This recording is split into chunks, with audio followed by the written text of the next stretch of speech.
एक साल पहले मुंबई के पास बसई इलाके में बसई भोई गांव में बीच पर कीचड़ में लोगों को काले रंग की एक बड़ा सूटकेस पड़ा मिलता है। फिर तुरंत पुलिस को सूचित किया जाता है। पुलिस जब पहुंचती है तो कीचड़ में सूटकेस पड़ा देखती है। जब सूटकेस को पुलिस खोलती है तो अंदर का नजारा देखकर पुलिस भी चकरा जाती है। चूंकि सूटकेस में एक लड़की का मारकर डाल दिया गया था और तो और उसका सिर भी नहीं था, यानी कातिल ने उसका सिर को काटकर अलग कर दिया था। पुलिस लाश को बरामद कर पोस्टमार्टम के लिए भिजवाने के साथ साथ सिर को भी ढूंढने की काम शुरू हो जाता है। लेकिन लाख कोशिश के बावजूद और कई महीनों गुजर जाने के बाद भी पुलिस के हाथ खाली ही रहते हैं। कुछ भी आता पता नहीं चलता है। पुलिस भी काफी ज्यादा परेशान हो रही थी। इसी बीच पुलिस सूटकेस लाश पर मौजूद कपड़े वगैरह की अलग अलग तस्वीरें उतार कर उसके पोस्टर बनाकर पूरे महाराष्ट्र में फैला देती है, ताकि कहीं से भी अगर कोई इन तस्वीरों को देखकर पुलिस को संपर्क करे तो कुछ मामला को आगे बढ़ाया जाए। हार कर पुलिस लाश का डीएनए सैंपल सुरक्षित रखकर मामले को कोई सुराग मिलने का इंतजार करने लग जाती है। उधर मारी गई लड़की के घर वालों कर्नाटक के बेलगाम से करीब साल भर बाद अपनी बेटी को खोजते हुए मुंबई पहुंचते हैं। असल में सनिया शेख नाम की उस लड़की की शादी मुंबई के ही नाला सोपारा के रहने वाले आसिफ शेख के साथ हुई थी। सानिया के माँ बाप बचपन में ही मौत हो गई थी। फिर चाचा चाची ने उस सानिया को पाल रखे थे। पिछले एक साल से अधिक का समय होने के बाद उसका चाचा चाची सानिया से बात करने की कोशिश कर रहे थे, लेकिन उसका फोन स्विच ऑफ आ रहा था। इसीलिए सानिया के चाचा चाची बहुत ज्यादा परेशान हो रहे थे। उसका चाचा चाची सोच रहे थे कि कहीं सानिया के साथ अनहोनी ना हो गया हो। जब भी वो अपने दामाद के पास कॉल करते थे तो पहले तो वो फोन नहीं उठाता है। वो जानता था कि वो उसका कॉल चाचा का ही आ रहा है।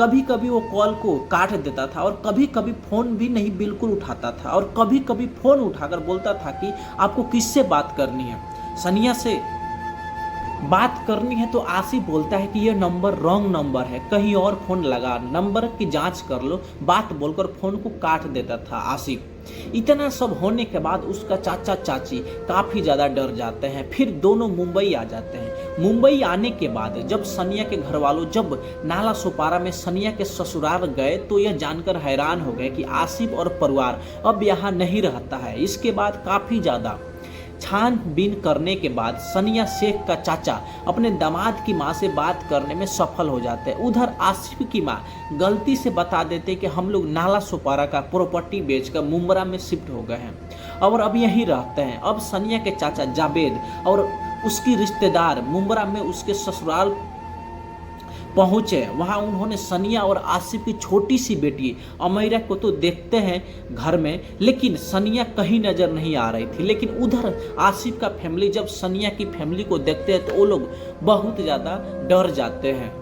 लेकिन सबने प्लान बनाए कि क्या बोलना है और क्या नहीं बोलना है। फिर सनिया के चाचा बोलते हैं कि कहीं सनिया दिखाई नहीं दे रही थी और उसका फोन भी बंद आ रहा था 1 साल से। तभी आसिफ की माँ बोलती है कि जब से हम लोग सनिया से शादी किए हैं तब से सभी से सनिया को झगड़ा होता रहता था। वह किसी की बात नहीं मानती थी और उसका रिश्ता किसी और के साथ था। एक दिन वह घर के सारे गहने जेवर और नगद रुपए लेकर अपने बॉयफ्रेंड के साथ फरार हो जाती है। यह बात सुनकर सनिया के चाचा बहुत बड़ा झटका लगता है। वो हैरान रह जाते हैं कि लेकिन उन्हें इस बात पर यकीन नहीं होता है कि उनकी बेटी ऐसा कर सकती है। अब सवाल ये था कि अगर ऐसा ही था तो क्यों नहीं सनिया शेख के घर वालों को बताना चाहिए था। चलो घर वालों को नहीं बताया तो पुलिस को जाकर रिपोर्ट दर्ज करवा देना चाहिए था, लेकिन ऐसा सनिया के ससुराल वालों ने नहीं किया था। इससे यह साबित होता है कि दाल में जरूर कुछ ना कुछ काला है। उसके बाद सानिया के चाचा चाची पुलिस थाने जाकर रिपोर्ट दर्ज करवा दिया। उसके बाद नाला सोपारा की आचोल थाना पुलिस ने जांच शुरू कर दी। आचोल पुलिस ने साल भर पहले वसई भुई गांव बीच में मिली उस सिरकटी लाश की तस्वीरें सनिया के पति और ससुराल वालों से दिखाई तो उन्होंने लाश को पहचानने से साफ इनकार कर दिया। लेकिन जब पुलिस सनिया के चाचा चाची से सिरकटी लाश की फोटो दिखाई तो वो दोनों पहचान जाते हैं कि उनकी बेटी की ही लाश है। घर वालों ने लाश के साथ मिले कपड़े पगर की भी पहचान कर ली। इस तरह पुलिस ने अब साल भर पहले सिरकटी लाश की पहचान कर ली थी, लेकिन अभी पुलिस को यह पता करना था कि आखिर सनिया का कत्ल किसने किया और क्यों किया।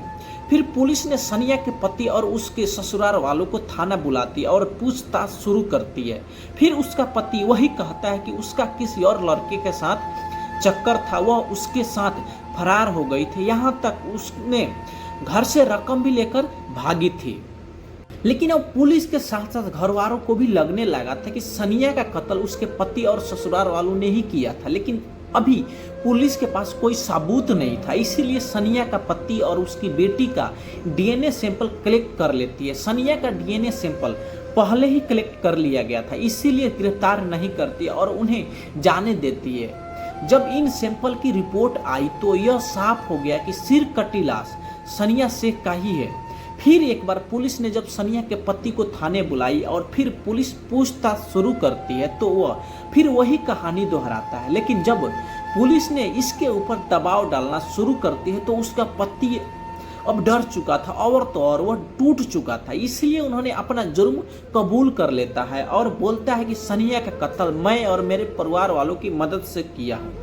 और उसका सिर कटी लाश बसई भुई गांव बीच पर फेंक आया था, जबकि लाश की पहचान न हो इसीलिए उसका सिर उन्होंने खानीवारे की खाड़ी में फेंक आया था।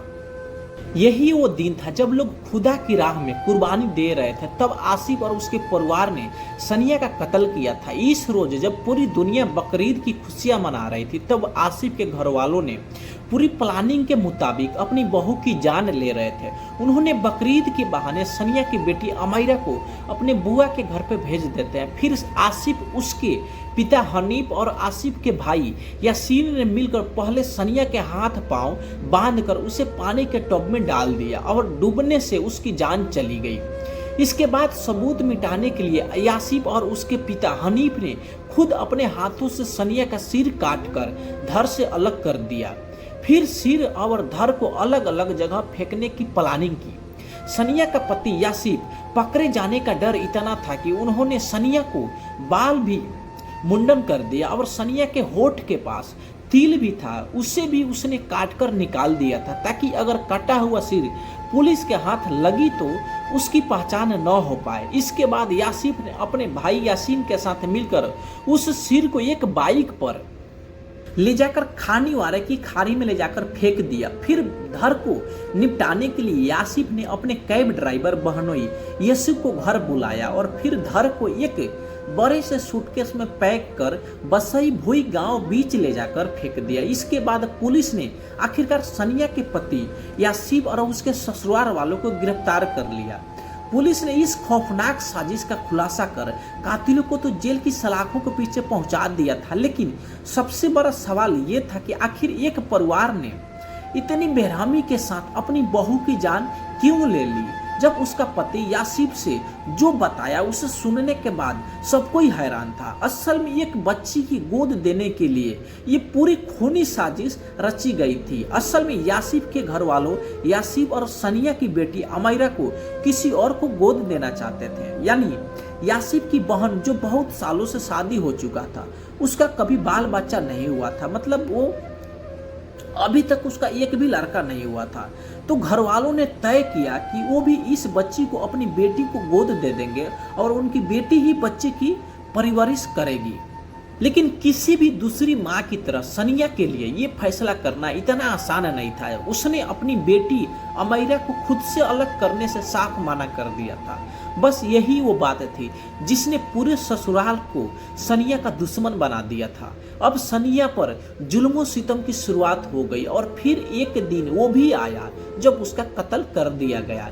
इस कत्ल की साजिश को छुपाने के लिए चुपचाप नाला सुपारा को मकान बेचकर वहां से वो चले गए थे। हद देखिए कि सनिया की लाश को निपटाने के लिए उन्होंने अपने घर के उसी दामाद को कैब लेकर आने को कहा गया जिससे वो सनिया की बेटी को गोद देना चाहते थे। लेकिन इतनी कोशिश करने और सबूत मिटाने के लिए इतना दिमाग लगाने के बावजूद आखिरकार यासीफ और उसके घर वालों पकड़े गए।